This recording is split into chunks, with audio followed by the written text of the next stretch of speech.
I say to you today, my friend,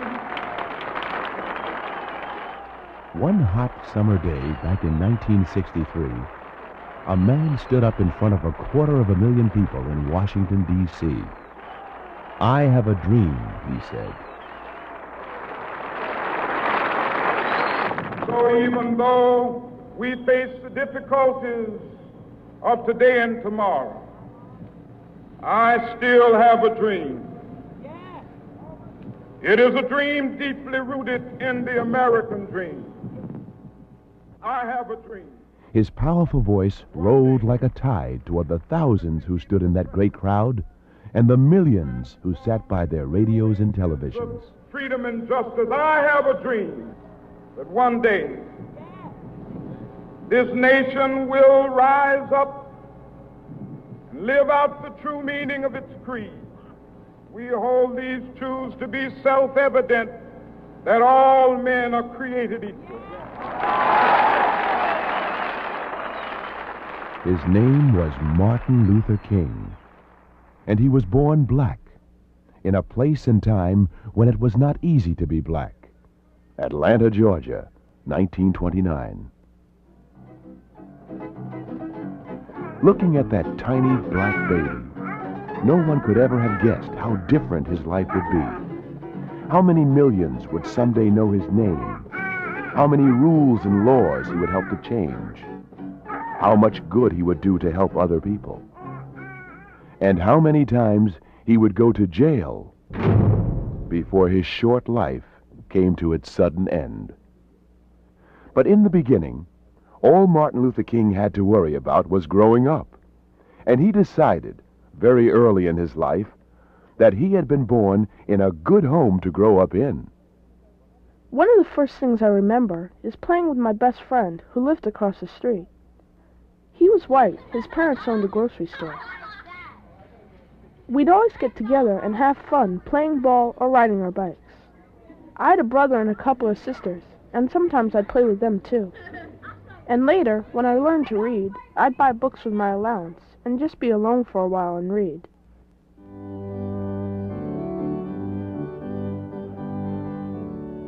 My dad was a minister in a church, and my mom played the organ and led the choir.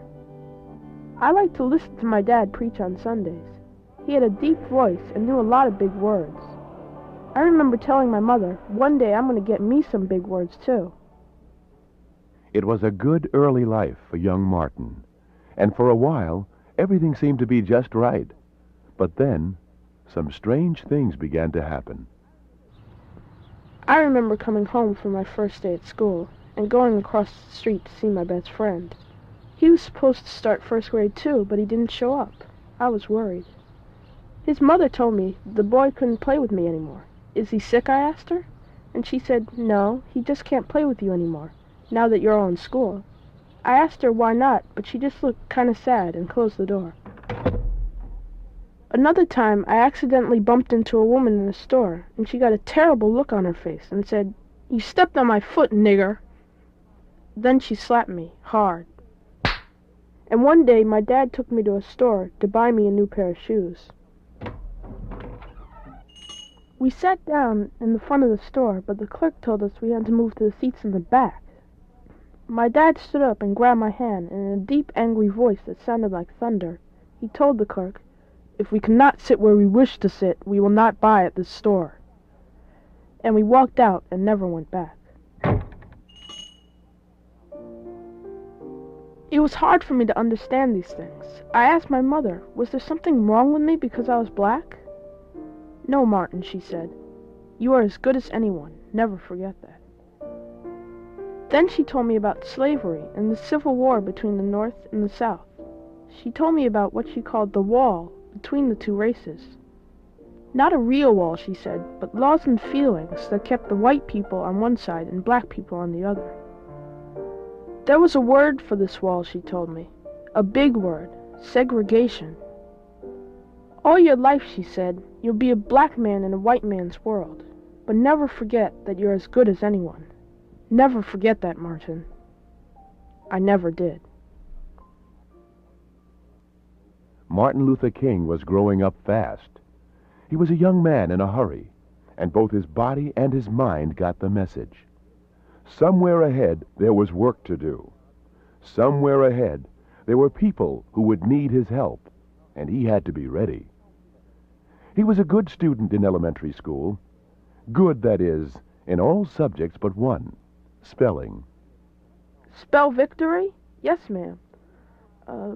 Victorey.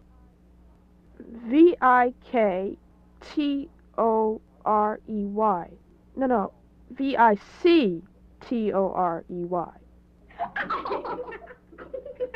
But most of the time, nobody laughed at Martin. He was too hard to catch. In high school, he skipped 2 grades and graduated at 15. He also won first prize in the statewide high school speech contest. His topic was the rights of black people under the American Constitution. On the bus trip home, he sat with his teacher, Mrs. Bradley, tired but proud because he did so well. Somewhere along the way, the bus stopped to take on more passengers, who were white people. Suddenly the bus driver was yelling at him, "Get up and move to the back of the bus. Let these white folks have your seats." Martin froze. He and Mrs. Bradley were already sitting in the seats where blacks were supposed to sit. Frightened and angry, he kept very still. "I said move," the driver repeated, "or I'll call the police." "We'd better move," Mrs. Bradley whispered, "or they'll arrest us." So they moved, but there were no empty seats in the back. So for the rest of the way home, 90 miles, they had to stand up. "It was the angriest I've ever been in my life," Martin said later. "All the way back, I kept thinking about my speech. How could we talk about our rights, I wondered, if we didn't have any?" But life must go on. And for Martin, it not only went on, it picked up speed. He entered Morehouse College in Atlanta at 15, one of the youngest freshmen ever. And he began to think more and more about what he wanted to do with his life. He knew he wanted to help people, but how could he help people best? As a doctor, to help sick people get well? As a lawyer, helping them fight for their rights in court? Or as a minister, with a church and a congregation to preach to, like his father had? He thought of his deep feelings about the way black people were treated. He thought of that terrible wall that kept black Americans and white Americans apart. And he decided to become a minister. By working hard to bring people the message of his church, he felt that he could help both races to get along together, not only as black people and white people, but as fellow human beings. But his father had doubts. "I'm not sure you're cut out to be a preacher, Martin," he said. "I'd like to hear you preach a sermon in my church next Sunday." 17-year-old Martin agreed and preached the sermon. He was a hit. Later that year, he was ordained as a minister. Ebenezer Baptist, his father's church, voted to hire him as their assistant pastor. At the same time, Martin pursued his studies at Morehouse and graduated in 1948. When Martin graduated from Morehouse College, he went on to study theology at Crozer Seminary in Pennsylvania.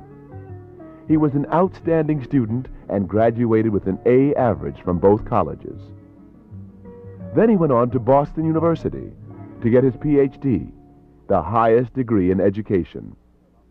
In school, he read about many great men whose lives had made a difference. His special hero was Mahatma Gandhi, the great Indian leader who had won freedom for his country from British rule without firing a shot. Freedom with only 2 weapons, truth and love. There was a special word for this, nonviolence. From that time on, it was the biggest word in his life. While he was at Boston University, Martin met a young music student named Coretta Scott, and he soon realized that this was the woman he wanted to spend his life with, and he told her so. But Coretta Scott wasn't sure she wanted to marry a minister, and she told him so. Yet Things have a way of working out, and it wasn't long before Coretta Scott became Coretta Scott King. When he finished his studies at Boston University, he knew he was ready for another big step. He had a wife and a good education, but no job. Where would he go? What would he do? His phone started to ring. There were job offers from colleges that wanted him to teach, and from churches who wanted him as their pastor. Churches in safe, quiet places where there were few problems between black people and white. But there was also an offer from the Dexter Baptist Church in Montgomery, Alabama, a place where there were many problems between black people and white. And that was the one the Kings chose.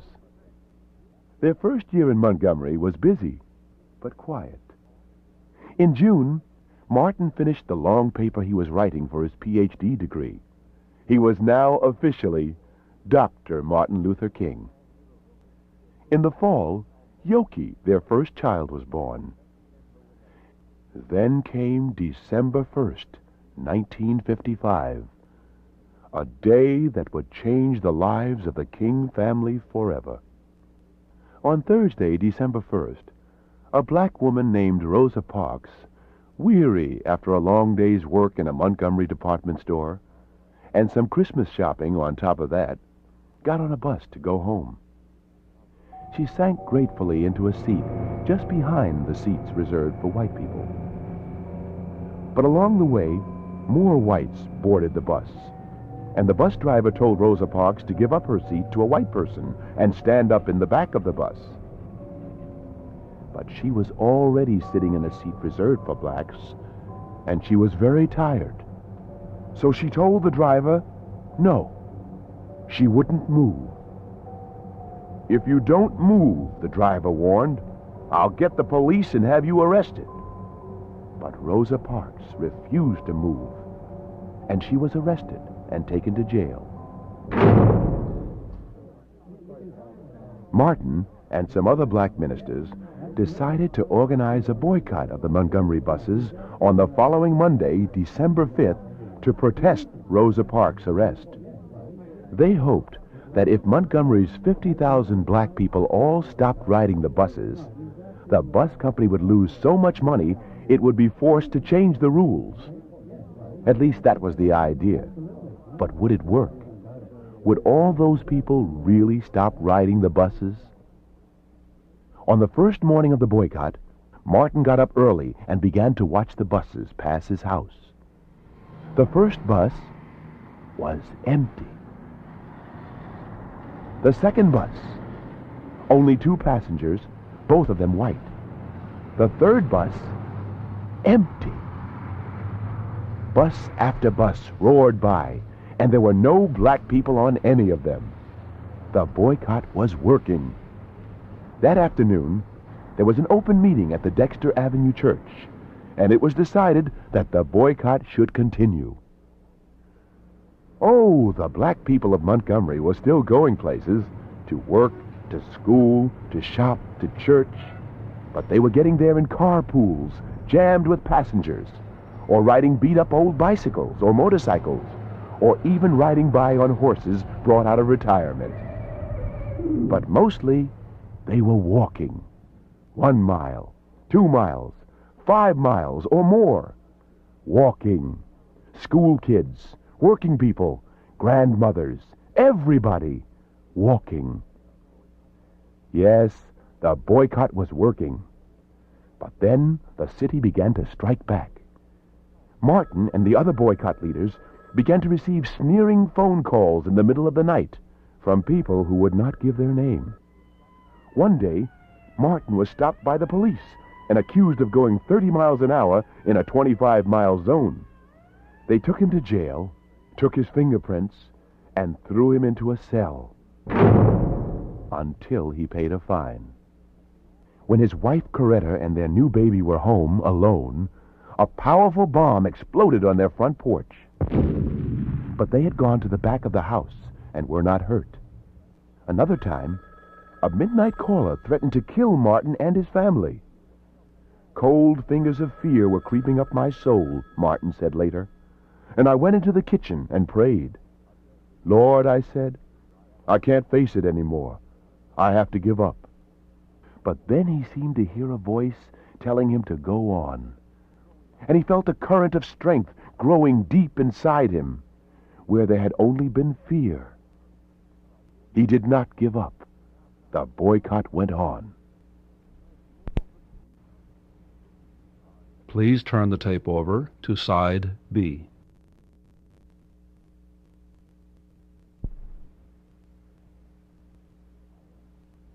By now, the entire country had heard of Martin Luther King, the bold young black preacher who spoke of love and nonviolence even after they bombed his house.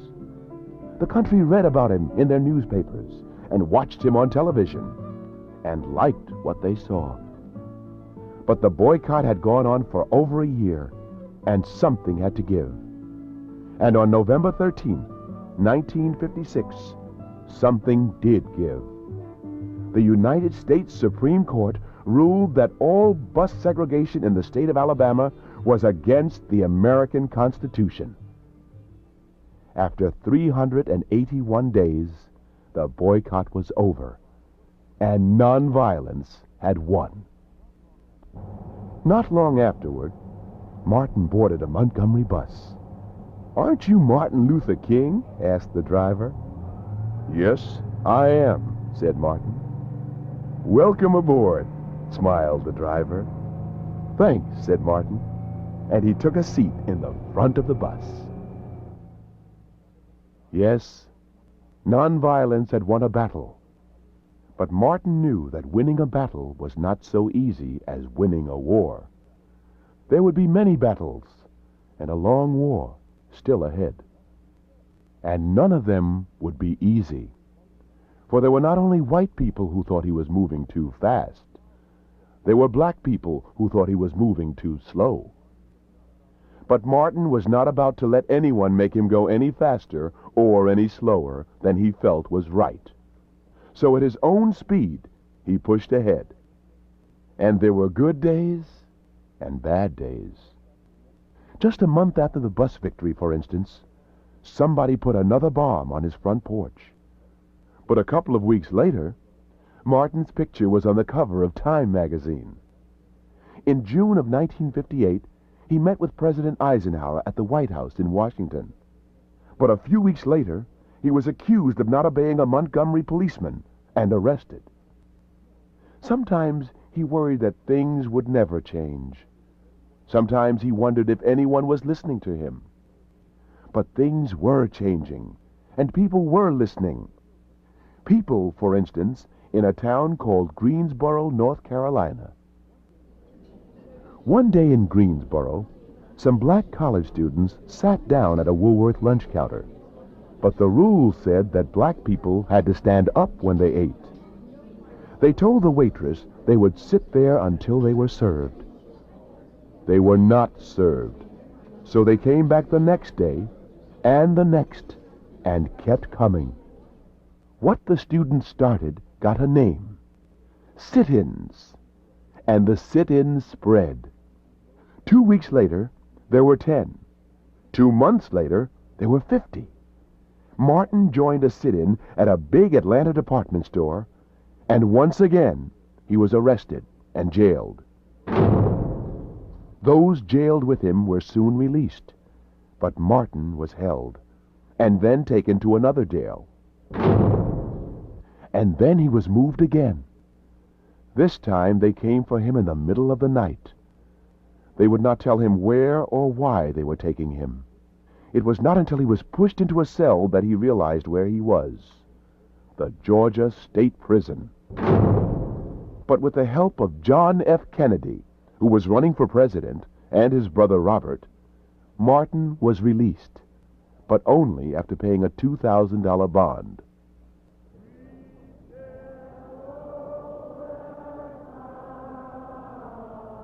We shall overcome.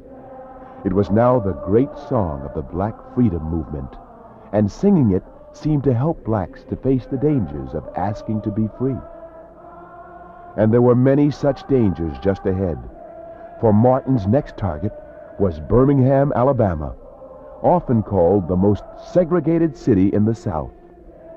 The goal was to open up the city's downtown lunch counters and washrooms to blacks. Was this asking too much? Yes, it was, warned Birmingham's chief of police, a huge, unsmiling man called Bull Connor. If you try it, he said, blood will run in the streets.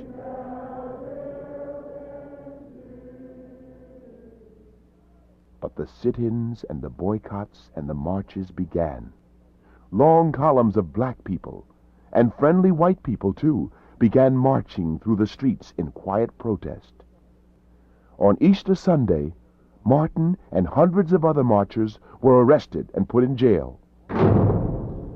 Martin himself was put in solitary, meaning a jail cell where he was all alone and could not see or talk to anyone. But outside, the marches continued, and now teenagers and children joined in. Bull Connor was furious. Use the police dogs on them, he bellowed. Turn the fire hoses on them.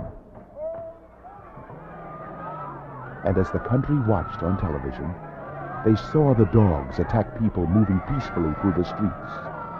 They saw powerful streams from fire hoses rip the clothes from their bodies. They saw policemen beating people with clubs. They saw children taken to jail. It makes me sick, said an angry President John Kennedy as he watched. We've started a fire, said Martin Luther King, that water can't put out. It seemed he was right. On the final march, the people again came face to face with the line of police, fire hoses, and snarling dogs. Go back, shouted Bull Connor. Instead, all the children who were marching in front kneeled down and began to pray. Turn them back, Connor ordered, but his men stood silent and did not obey. They would not attack praying children. The marchers were allowed to pass. A few days later, Martin and his helpers sat down with the city's leaders to work out a peaceful agreement. The city agreed to give Birmingham's black people the same rights and freedoms that the white people had. And another battle was over. Nonviolence had won again.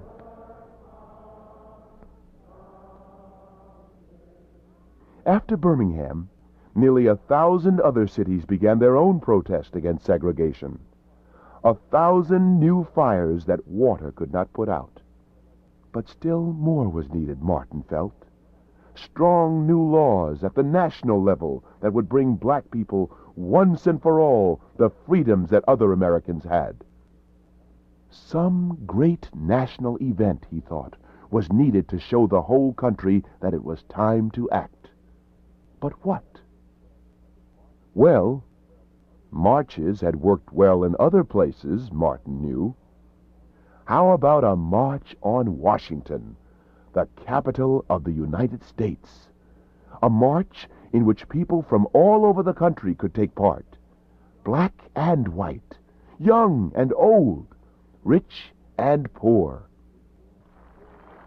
They came pouring into Washington on a steaming hot day in August 1963. They came by train, bus, air, car, bicycle, even horse and buggy. Martin had hoped for 100,000. But when he rose to speak, more than 250,000 people filled the great mall stretching away from the Lincoln Memorial. I have a dream, he began. I have a dream that one day on the red hills of Georgia, sons of former slaves and the sons of former slave owners will be able to sit down together at the table of brotherhood. I have a dream. My 4 little children will one day live in a nation where they will not be judged by the color of their skin, but by the content of their character. he moved on through a speech that was to make history, and the crowd moved with him. And along with the cheers, there were tears. "It was an army," said Martin later, "whose weapon was love." And yet, there were still those who preferred other weapons. In Birmingham, a bomb exploded in a church, and 4 little black girls in Sunday school were killed. In Dallas, Martin's friend, John F. Kennedy, President of the United States, and the man who had helped free Martin from prison, was shot and killed by a sniper.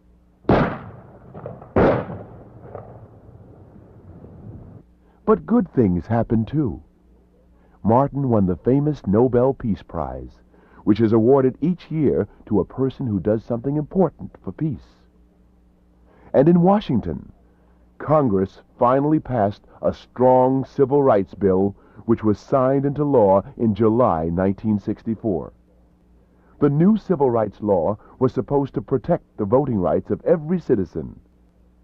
But there were still many places in the South where this act was not working. Places where it was still very hard or even impossible for blacks to vote. One of the worst of these was a quiet country town called Selma, Alabama. White people there could register and vote with no problem. But if you were black, many obstacles were put in your way. Obstacles such as high voting taxes poor black people couldn't afford, or impossibly difficult reading tests that asked blacks to explain pages from law books that would stump many lawyers. Some black people were even told that if they tried to vote, they would be shot.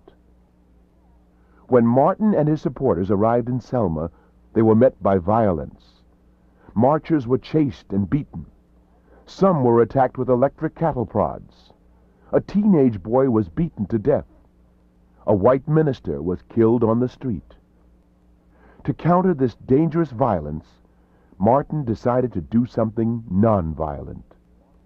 He would lead a peaceful march from Selma to Montgomery, the state capital, 50 miles away.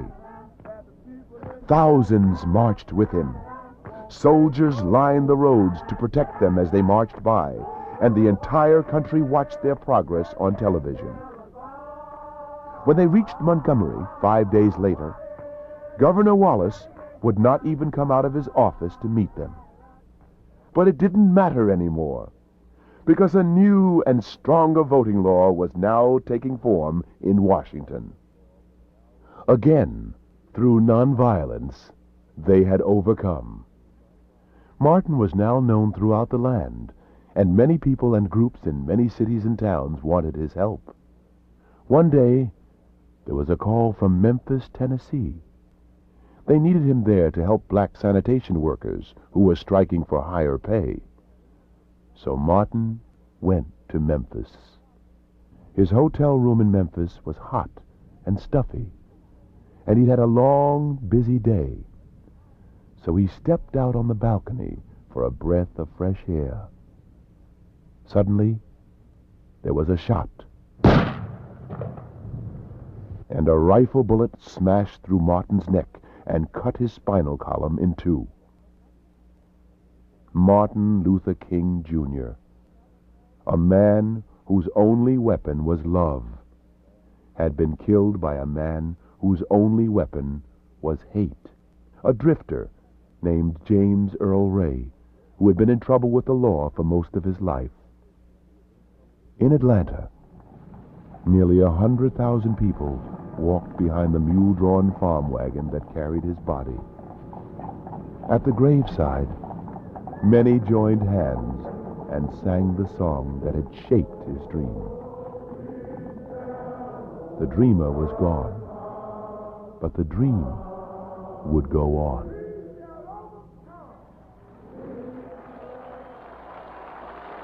When we allow freedom ring, when we let it ring from every village and every hamlet, from every state and every city, we will be able to speed up that day when all of God's children, black men and white men, Jews and Gentiles, Protestants and Catholics, will be able to join hands and sing in the words of the old Negro spiritual, free at last, thank God Almighty, we are